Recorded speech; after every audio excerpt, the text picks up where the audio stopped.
ሰላም ጤና ይስጥልን ተመልካቾቻችን፣ ጎንደር ያለውን ወቅታዊ ሁኔታ በተመለከተ የተለያዩ መረጃዎች እየደረሱን ነው። ወደ አካባቢው በቀጥታ በመደወል በሳተላይት ስልክ ማለት ነው በቀጠናው እየተካሄደ ያለውን አጠቃላይ ሁኔታ እንዲነግሩን ሻለቃ ብርሃኑ ነጋ በአማራ ፋኖ ብሔራዊ ንቅናቄ ሰሜን አማራ ቀጠና በላይ ዘለቀ ዕዝ ምክትል የውጭ ጉዳይ መምሪያ ኃላፊን መስመር ላይ አግኝቻለሁ። በጣም አመሰግናለሁ ሻለቃ ብርሃኑ። የምንሰማቸው ነገሮች አሉ በተለያዩ የመረጃ ምንጮች፣ እናንተ መሬት ላይ ነው ያላችሁት፣ ብዙ ነገሮች በደንብ አጥርታችሁ እንደምትነግሩን ተስፋ አደርጋለሁ። እስቲ ምንድነው ያለው በአጠቃላይ ዘቀጠና? መልካም አመሰግናለሁ መሳይ። አጠቃላይ ጎንደር ክፍለ ሀገር በተለይ የአማራ ፋኖ ብሔራዊ ንቅናቄ ሰሜን አማራ ቀጠና በላይ ዘለቀ ዕዝ የአጼ ቴዎድሮስ 5ኛ ኮር የሚንቀሳቀስባቸው ቀጠናዎች እጅግ በጣም ጠላት ከባድ ምት እየተመታ ከተከዜ ጫፍ ወይም ዋግምራ ሰቆጣ ጀምሮ አጠቃላይ ሙሉ በለሳን ሙሉ በሙሉ አጽድተናል ጠላትን ማለት ነው። በተለያየ መንገድ የአማራ ፋኖ ሌሎችም ብሔር አስፋኝና ገዳይ ቡድን እንደሆነ እየፈረጀ አገዛዙ ማህበረሰቡን በጅምላ እየጨፈጨፈ በኃይል ሚዛን በተለይ ዋግምራን ሕዝብ ሳህላ ቀጠና ሳህላ ይባላል። እዛ ቀጠና ላይ ፋኖ ዘራፊና ጨፍጫፊ እንደሆነ ያሰፍርት በመንዛት ሕዝቡን አደራጅቶ በተለያየ መንገድ ሚንሻ በሚል መዋቅር አደራጅቶ ሰብስቦ በድሮን የጨፈጨፈበት ሁኔታ አለ። እንደገና ያን ማህበረሰብ አደራጅተን እንደ ቀጠና የዕዝ አመራርና የኮር አመራሮችንም ይዘን አዋይተን ከጎናችን እንዲሰለፉ አድርገናል ማለት ነው። ከዛ ባሻገር እጅግ በጣም ሰፊ ቀጠናዎችን በዚህ ቀጠና ጠላትን እያሽመደመድን እያጸዳን እንገኛለን። ለአብነት ያህል ከሳህላ ጀምሮ እስከ አሙሲት ጉሃላ ወረዳ ምስራቅ በለሳ ማለት ነው በእኛ ቁጥጥር አውለናል። እንዲሁም እብናት ወረዳንም በእኛ ቁጥጥር አውለናል ማለት ነው። እንዲሁም አርባያንም ወረዳ በእኛ ቁጥጥር አውለናል ማለት ነው። ደጎማንም በተመሳሳይ ሰዓት ተቆጣጥረን ነበር። እንዲሁም ሚካኤል ደብር ሙሉ በሙሉ ተቆጣጥረናል ማለት ነው። ስለዚህ ብልጽግና ከባድ ምት ተመትቶ እየተንኮታኮተ ወደ ጎንደር ከተማ እየተረጠጠ ነው ያለው። ህዝቡን የማደራጀትና የማንቃት ስራዎችንም በከፍተኛ ሁኔታ ሰርተናል፣ መዋቅሮችን ዘርግተናል ማለት ነው። ከአንዳንድ ቦታዎች ላይ ጦሩን እየሳበ ነው። በተለይ ደቡብ ጎንደር አካባቢ ጦሩን እያስወጣ ነው። በዚህም ሚሊሻውም አድማ በታኙም ተያይዞ አብሮ እየወጣ ነው። በአንዳንድ ቦታዎች ድንገት የአገዛዙ ሰራዊት ሲወጣ ያልሰሙ ሚሊሻዎችና አድማ በታኞች በፋኖ ቁጥጥር ስር እንደዋሉም ይነገራልና ሁለት አይነት ነገር ነው የምንሰማው። አንደኛው በእናንተ ጥቃት ከተሞችን መቆጣጠር፣ ሁለተኛ እነሱ እየለቀቁ ወደ አንድ ቦታ መሰባሰባቸው ነው። እንደው ይሄ ምክንያቱ ምንድን ነው? ወዴት ነው የሚሰባሰቡት? እንግዲህ ምንድን ነው ብልጽግና በአጠቃላይ በሰከረ ፖለቲካ ውስጥ ያለ ነው። መሪም ተመሪም የለውም። ግዑዝ ነው ማለት ነው። አሁን ባለው ወቅታዊ ሁኔታ ስርዓቱ ቁመና ስንተነፍን ወይም ትርጉም ስንሰጠው ራሱን ስቶ መንቀሳቀስ የማይችል ኃይል ነው። ምክንያቱም አንደኛ የስነ ልቦና ናዳ ገጥሞታል። በየትኛውም በኢትዮጵያ ባለው የትግል አሰላለፍ የመጀመሪያው አፋብን ከተመሰረተ ማግስት ጀምሮ አገዛዙ ተሽመድምዷል። መመከት አልቻለም። የፋኖን ብትር ብልጽግና በዛ በቁመናው በቅርጹ ቁሞ መከላከል አልቻለም። ከዛ ውጭ ምንድነው ይሄ ሚንሻ አድማ በተና የሚባለው ወዳደሩ የታሪክ አካላው ስብስብ ተክዷል ባገዛዙ። ምክንያቱም ብሔሩም አማራ ስለሆነ ሙሉ በሙሉ አያምኑትም። የተካደ ነው። በተደጋጋሚ ጥሪ እናደርጋለን፣ በሚዲያ እንጮሃለን። ነገር ግን ለሆዱ ያደረ ግዑዝ ስለሆነ መከላከያ ከአንድ ቦታ ወደ አንድ ቦታ የሚከደው በጨለማ በሌሊት ነው።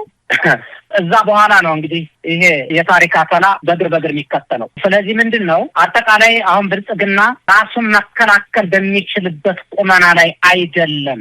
በፋኖ መዳፍ እጅ ነው ያለው በየትኛውም ቀጠና። ይሄ ደግሞ በተግባር እያሳየ ነው፣ እያደረግ ነው፣ እየሄድን ያለ ነውና የአማራ ትንሣኤ የኢትዮጵያ ትንሣኤ በቅርቡ ለህዝባችን ለፋኖ ደጋፊዎቻችን በሀገር ቤት ውስጥ በውጭ ሀገር ላሉ በይፋ በገሃድ የምናሳይ ይሆናል። ሻለቃ ብርሃኑ እንደው አሁን ያለውን አጠቃላይ ሁኔታ መግለጽ ከተቻለ እንግዲህ ጎንደርን ከተማን ተቃርበናል አይነት ከመግለጫው የተረዳው በጎንደር ያለው ሁኔታ አሁን እርሶ እንደገለጹልን ብዙ ወረዳዎችን በእጃችሁ አስገብታችኋል። ምናልባት እነዚህ በእጃችሁ የሚገቡ ወረዳዎችን እስከምን ያህል በእናንተ እጅ ይቆያሉ የሚለው ባለፉት 2 ዓመታት ከ8 ወር የሄዳችሁበትን የትግል ጉዞ ስንመለከት ከተሞችን ትይዛላችሁ፣ አካባቢዎችን ትቆጣጠራላችሁ፣ ብዙም ሳትቆዩ የምትለቁበት ሁኔታ ነው ያለው። አሁን በተለየ ሁኔታ የሚታይ ወታደራዊ ስልት ነው የተከተላችሁ ያለው ይመስላል። ይቻላል? ለማንኛውም አጠቃላይ ያለው ሁኔታን በዝርዝር ቢነግሩን ሻለቃ ብርሃኑ። ከአሁን በፊት ብዙ ቀጠናዎችን ተቆጣጥረን እንደገና የወታደርን ስልቶችን በመጠቀም ወደኋላ አፈግፍገን መልሶ የማጥቃት ስራዎችን ስንሰራ ቆይተናል። እውነት ነው። ነገር ግን አሁን የመጀመሪያው እያደረግን ያለነው ምንድነው? ነጻ ቀጠናዎችን ተቆጣጥረን ጊዜያዊ አስተዳደር ህዝቡ ሊታደጉ የሚችሉ መዋቅሮችን በመዘርጋት ረገድ ትልቅ ሚናዎችን ተጫውተናል። እየሰራን ነው። ህዝቡ ራስ በራሱ እንዲስተዳደር እያደረግን ነው። ለህዝቡ አንጻራዊ ሰላም የሚሰጥ ግብረ ኃይል ወይም ሚሊተሪ ኃይል እያስቀመጥን ነው። በየወረዳዎች ጊዜያዊ መዋቅር አለ። እስከታች እስከ ቀበሌ ድረስ ራሱን የቻለ ግብረ ኃይል አለ። የፖለቲካ ስራዎችን የሚሰራን ወታደራዊ ክንፉን የሚመራ በየዘርፉ እየሰራን ነው። ከዛ ውጭ ምንድነው? አዎ እውነት ነው። ብልጽግና እዚህ በኋላ ተመልሶ መጥቶ ፋኖን አጥቅቶ ህዝብን የመምራት እንትኑ 11ኛው ሰዓት ተኩል ላይ ደርሷል። የማይሆን ነው። ነገር ግን የአማራ ፋኖ ብዙ እቅዶችን አቅዶ እየሰራ ነው። ወደ ጎንደር ከተማ አካባቢ ሲመጣል ምንድነው? አገዛዙ ተስፋ ቆርጧል። ንጹሃንን ንብረት እየዘረፈ ነው። ሰላማዊ ነዋሪዎችን፣ ነጋዴዎችን አስሮ አግቶ ገንዘብ እየዘረፈ ነው የሚገኘው። ይሄ ደግሞ ተስፋ ቆርጦ የተሸናፊ ስነልቦና ወይም መሸነፉን አረጋግጧን በአደባባይ። ስለዚህ በብልጽግና መንጋጋ ውስጥ ያሉ ከተሞችን እንግዲህ ከተማ ላይ መሸገውን ብልጽግናን የከተማ ሽፍታ ሆኗል። ይህን የከተማ ሽፍታ ደግሞ ህዝባችን ደጀን አድርገን በህዝባችን በውስጥ ባሉ የእኛ የፋኖ ኢንተለጀንሶች አማካኝነት ገብተን ነጻ እናደርጋለን ማለት ነው። ከዛ ባሻገር አሰራሮችን መዋቅሮችን እየዘረጋን ወደፊት ነው የምንቀጥለው ማለት ነው። ስለዚህ አገዛዙ በተለያየ መንገድ ፖለቲካውን እየቀየሰ አንድ ጊዜ የውጭ ወራሪ ደበደበኝ ይላል። የፋኖ ብትር ያው እንግዲህ እንተዋወቃለን እነሱና እኛ። ነገር ግን የፋኖ የሚለውን በቃላት ለመጥራት ሲጠየቅ የውጭ ወራሪ ነው የሚለው። ይሄ የተለመደ ቁማር ነው። በጥቅሉ እዚህ በኋላ ብአዴን የሚባል የአማራ ህዝብ ተሳንጀት ታሪካዊ ጠላት ያለ የሌለ አቅሙን በተለያየ መንገድ አሟጦ ስልጣን ለመድገም ሞክሮ ነበር። አልተሳካለትም፣ ከሽቷል። አሁንም ህዝባችን እንታደጋለን። ህዝባችን ከፊት በጉጉት እየጠበቀን ነው ያለ እጁን ዘርግቶ። በቅርብ ቀን ነጻነታችን በክንዳችን እናውጃለን። እንደው ሻለቃ ብርሃኑ በዚህን ወቅት ላይ በእጃችሁ የሚገኘው በሰው ኃይልም ሆነ በመሳሪያ ረገድ ያገዛዙ ምን ያህል ያገዛዙን አቅም አዳክሞታል ማለት ይቻላል? እንደምንሰማው ከሆነ ከፍተኛ ቁጥር ያለው በሚሊሻም በአድማ በታኝም በመከላከያ ሰራዊት ደረጃ በአጠቃላይ የጥምሩ ጦር ሰራዊት ብለው የሚጠሩት ቁጥራቸው ከፍተኛ እንደሆነ ነው የሚገለጸው። በዛ ደረጃ ነው። በተለያዩ መረጃ ምንጮች ቁጥራቸው ይለያያል እንጂ ከፍተኛ ቁጥር ያለው የአገዛዙ ጥምር ሰራዊት አባላት በእጃችሁ እንደሚገኙ የጦር መሳሪያዎችንም የማረካችሁ መሆናችሁ ነው የሚገለጸው እና ከዚህ አንጻር አቅሙን የሚያዳክም ድል ነው ተገኘ ማለት የሚቻለው። በኪሳራስ ደረጃ በእጃችሁ የሚገኝ ቁጥር አለ? በጣም በርካታ ቁጥር ያለው የአገዛዙ ዙፋን አስጠባቂ ሰራዊት በእጃችን ላይ ይገኛል። በየቀኑም በተመሳሳይ በተለያየ መንገድ በነገራችን ላይ የብልጽግና ሰራዊት ነው የምንለው የኢትዮጵያ መከላከያ ሰራዊት አንለውም። ሌላውም የብአዴን ነው። አሁን የኮልኮሌው አድማ በተና ሚሊሻ የሚባለው የብአዴን ወንበር አስጠባቂ ነው። ይህ ኃይል በተለይ ታፍሶ ነው ህጻናቶች በየትምህርት ቤቱ በየኩል ቤቱ በየመናኸሪያው እየተዘረፈ ተገዶ በጨለማ የ2 ወርና የ1 ወር ስልጠና እየተሰጠው ነው የሚመጣው። ሲመጣ ደግሞ የሚታገልበትን አላማ ያውቅ፣ ለምን እንደሚሞትም አያውቅ።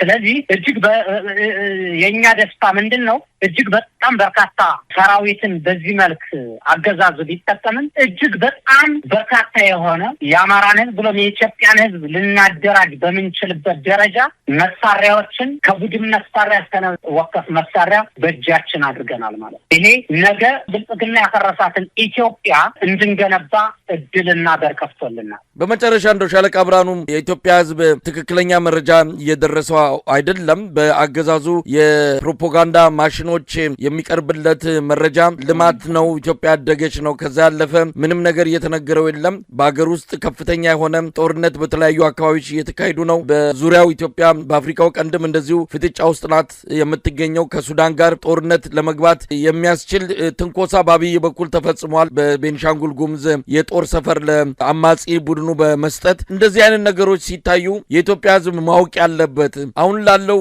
አጠቃላይ ትግል እንቅስቃሴ በውስጥም በውጭም ከሚደረገው አንጻር የኢትዮጵያ ህዝብን በተመለከተ ምን መልእክት ማስተላለፍ ትፈልጋላችሁ? የመጀመሪያው መልእክታችን የአብይ አህመድን ፋን ለማስጠበቅ ቀን ተሌት ዋጋ እየከፈሉ ያሉ የሚሊተሪ ክንፍ ወደ ቀልባቸው እንዲመለሱና ኢትዮጵያን ወደ ቀደመ ታሪኳ እንድንመልሳት ጥሪ አቀርባለሁ። በተለይ የብአዴንን በር ለማስጠበቅ በትናንሽ ጥቅማጥቅም በሽርፍራፊ ወይም በእንፍርፋሪ ጥቅማጥቅም ህሊናቸውን ሽጠው የአማራን ህዝብ የከዱ ሚሊሻ ፖሊስና አድማ ብተና ወደ ቀደመ ታሪካቸው እንዲመለሱ ጥሬን በዚሁ ማስተላለፍ ፈልጋለሁ። ከዛ ውጭ የኢትዮጵያ ህዝብ ማወቅ ያለበት ጉዳይ አብይ አህመድ ወደ ስልጣን ከመጣ ጊዜ ጀምሮ አገሪቱ በጦርነት እየታመሰች ጄኖሳይድ በጅምላ እየተጨፈጨፈች ነው የምትገኘው። ታሪኳን ሁሉ ነገሯን አጣለች። ምናድናትን እንዳትድን የምናደርጋትን እኛው ነንና ሁሉም የኢትዮጵያ ብሔር ብሔረሰብ ይህንን ብልጽግና የሚባል ወራሪ ከፋፋይ ሀገር ሻጭ ስለ ኢትዮጵያ ሉዓላዊነት ድንበር ምንም አይነት ደንታ የሌለው ይህንን ታሪካዊ ጠላት ለአንዴና ለመጨረሻ ሁሉም በተባበረ ክንድ ማንበርከክ አለበት ብዬ አስባለሁ። ከአማራ ፋኖ ጎን ሁሉም ሊሰለፍ ይገባል። ከዛ ውጭ ብልጽግና በምዕራብ ጎንደር ዞን በአርማጭሆ፣ በወልቃይት ጠገዴ፣ በቋራ፣ ነብስ ገበያ በየትኛውም ቦታ የኢትዮጵያ ሉዓላዊ ድንበር ምን ላይ እንዳለ ይታወቃል። ለዚህ ደንታ የሌለው መድፍና ድሮን ለኢትዮጵያ ሕዝብ እንዲጠቀም በተለይ አማራ ብሎ ቀይ መስመር አስምሮ ጄኖሳይድ እየፈጸመበት ነው ያለ። ስለዚህ አማራ ፋኖ ትግል አማራ ነጻ የወጣለት የኢትዮጵያ ሕዝብ የኢትዮጵያ ብሔር ብሔረሰቦችን ነጻ እንደወጡ መቆጠር መቻል አለበት። 1 2 3 ብሎ የአማራ ፋኖ እቅዶችን አላማዎችን አልሞ ነው እየታገለ ያለውና ሁሉም የኢትዮጵያ ብሔር ብሔረሰብ ከአማራ ፋኖ ጎን እንዲቆም ጥሬን አስተላልፋለሁ። ከዛ ውጭ ምናልባት አንዳንድ የስርዓቱ የስልጣን እድሜ ለማራዘም ሰርገው የገቡ በፋኖ አደረጃጀት የነበሩ ዛሬ ላይ የፋኖን ነውር ካገዛዙ ጋር ሆነው የሐሰት ትርክት የሚነዙ መርዝ የሚረጩ አሁንም ደግሞ በውስጣችንም ሆነው የሚሸረሽሩ ይኖራሉ። ትግል ነውና ለነዚህ የአማራ ህዝብ የኢትዮጵያ ህዝብ ጆሮ ሰጥቶ እንዳይሰማቸው ከትክክለኛው የትግል አሰላለፍ ጎን እንዲቆም አደራ ማለት ፈልጋለሁ። በጣም ነው የማመሰግነው ሻለቃ ብርሃኑ ነጋ የአማራ ፋኖ ብሔራዊ ንቅናቄ ሰሜን አማራ ቀጠና በላይ ዘለቀ እዝ ምክትል የውጭ ጉዳይ መምሪያ ኃላፊ ለነበረን ቆይታ አመሰግናለሁ። እንግዲህ አዳዲስ መረጃዎች ካሉ ደግሞ መልሼ እደውላለሁ። መልካም ጊዜ። እኔም አመሰግናለሁ መሳይ።